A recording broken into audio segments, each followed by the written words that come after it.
দুজন তাদের শারীরিক অসুস্থতার কারণে উপস্থিত হতে পারেনি, 38 জন উপস্থিত রয়েছে।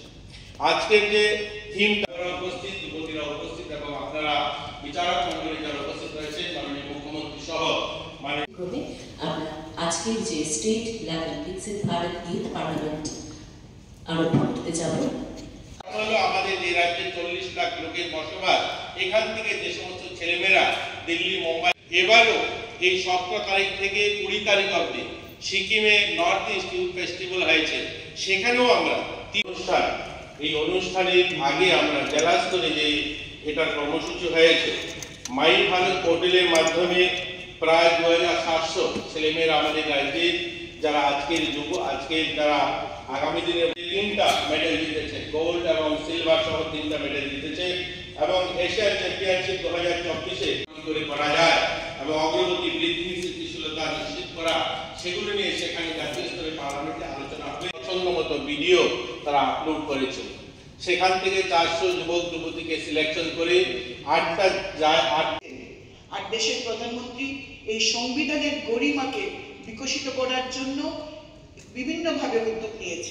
মানিক শাহ মহোদয় উপস্থিত, মাননীয় বিশ্ববন্ধু সেন অনারেবল স্পিকার এবং জুরি মেম্বার যারা প্রধানমন্ত্রী উপস্থিত ছিলেন, সেখানেও যুবদের পরিভাষা বদলানো হয়েছে। একটা সময় আমরা সকলে আগে যে রয়েছেন অন্তরা সরকার, মাননীয় এমএলএ উপস্থিত রয়েছেন, মাননীয় এমএলএ কিশোর বর্মন সহ দপ্তরের অধিকর্তা।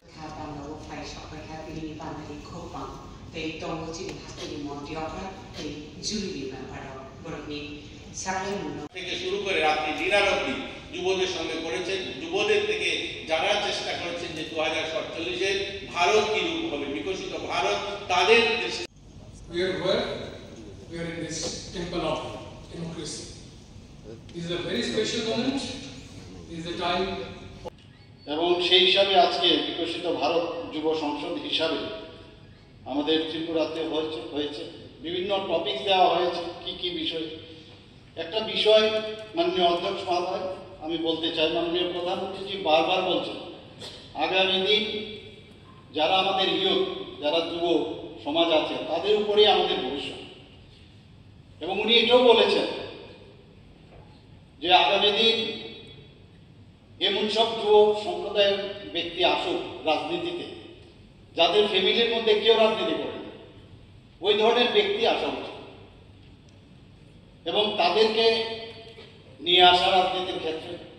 আমরা জানি আগামী দিনে আমাদের বিভিন্ন বিষয়ে, যখন দেশের বিষয় হোক, রাজ্যের বিষয় হোক, বিভিন্ন যে ডিসিশন পলিসি মেকিং যে বিষয় থাকে, তারা যখন তাদের মধ্যে এনার্জেটিক ভাইব্রেন্ট মানসিকতা আছে, নিউ থট প্রসেস ওনাদের মধ্যে আছে, ওনারা যদি রাজনীতি ক্ষেত্রে আসে এবং বিশেষ করে যখন জনপ্রতিনিধি হয়ে এইরকম পবিত্র বিধানসভার মধ্যে আসবে, আমাদের পার্লামেন্টে যাবে, তবে ভারতবর্ষের চেহারাই পাল্টে যাবে। এর জন্য উনি বারবার এটার উপর জোর দিয়েছেন। আমি মাননীয় প্রধানমন্ত্রীজিকে ধন্যবাদ দিতে চাই, এই ধরনের একটা প্ল্যাটফর্ম উনি প্রদান করেছেন। এবং আমার পূর্ববর্তী বক্তা মাননীয় মন্ত্রী টিঙ্কু রায় মহোদয় পুরো বিষয় এখানে আলোচনা করেছেন। এক জাতি এক নির্বাচন। আমরা সবাই জানি যে নির্বাচন আমাদের জন্য 5 বছরের জন্য আমরা নির্বাচিত হই, কিন্তু এই নির্বাচন নিয়ে আমরা সারা বছর ব্যস্ত থাকি। ফাইল কিছুদিন গেলেই ফাইলে সাইন করা যায় না, কোড অফ কন্ডাক্ট লেগে যায়। তো এই বিষয়ে সুন্দরভাবে মাননীয় প্রধানমন্ত্রীজির মার্গদর্শনে এই ধরনের একটা জেলা স্তরে এই বিকশিত ভারত যাতে আরো প্রশস্ত হয়, তার জন্য এই যে আমাদের টপিক উনি রেখেছেন। রাজ্য স্তরে কি রেখেছেন? ভারতীয় সংবিধানের 75 বছর এবং আমাদের অধিকার, কর্তব্য এবং অগ্রগতির যাত্রা। কি অদ্ভুত, কত সুন্দর!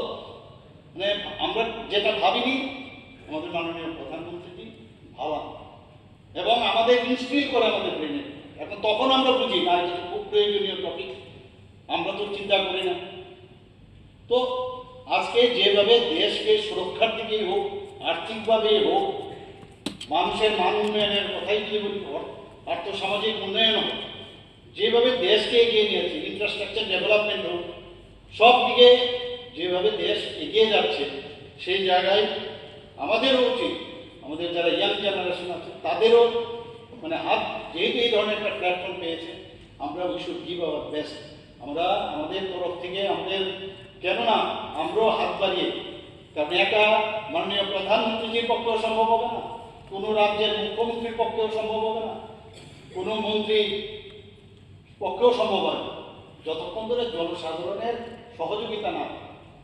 আর আমাদের এই জনসাধারণের, বাকি নর্থ ইস্টার্ন রিজনের তো দূরস্থ যাওয়া, সেখানে যাওয়ার আগেই ভয় পেতাম আজকে বোধহয় করে বোম ব্লাস্টিং হবে, এরকম একটা পরিস্থিতি ছিল। রেলওয়ে স্টেশনে হোক, যে কোনো রাস্তায় হোক, তদ্রুপ ত্রিপুরাতে একই অবস্থা ছিল। আগরতলা থেকে যখন যেতে হতো প্রায় 8 ঘন্টা 9 ঘন্টা, যদি ধর্মনগরে যায় এসকর্ট ছাড়া যাওয়া যেত। এখানেও টেরোরিজমের উপদ্রব ছিল, কিডন্যাপিং হতো, এবং তার জন্য পয়সার বিনিময়ে তাদেরকে ছাড় দেওয়া হতো, এইরকম একটা অবস্থা ছিল। স্কুল কলেজে যারা ইউথরা আছেন, একটু আপনাদেরকে আমি বলবো যে আগের ইতিহাসগুলো 70 দশকে কি ছিল এখানে। সমস্ত স্কুল কলেজের মধ্যে মানে কখন যে বোমা ফেলবে কেউ জানে না। নকশালিজমের নাম দিয়ে আমাদের বিভিন্ন স্লোগানের মাধ্যমে বহু লোকের, আমাদের স্টুডেন্টদের কেউ মারাও গেছেন ওই সময়। তো এইদের বিষয়ে জানা উচিত। উচ্ছৃঙ্খলতার মানে চরম অবস্থা ছিল সেই জায়গায়। ত্রিপুরাতে এখন 28 রাজ্যের মধ্যে ল অ্যান্ড অর্ডার সিচুয়েশন এখন নিচের দিক থেকে আমরা 3rd পজিশন। তো এই যে অবস্থাটা দাঁড়িয়েছে, রাষ্ট্রপতি পুরস্কার আমাদের ছেলেমেয়েরা এনএসএস ভলেন্টিয়ার যারা বিভিন্ন সেবা কার্যের জন্য 10 জনকে রাষ্ট্রপতি অ্যাওয়ার্ড পেয়েছে। এসে আমি বিস্তর বড় একটা লাইন পেয়েছি যারা রেজিস্ট্রেশন করছেন এবং চুকছেন। এটা একটা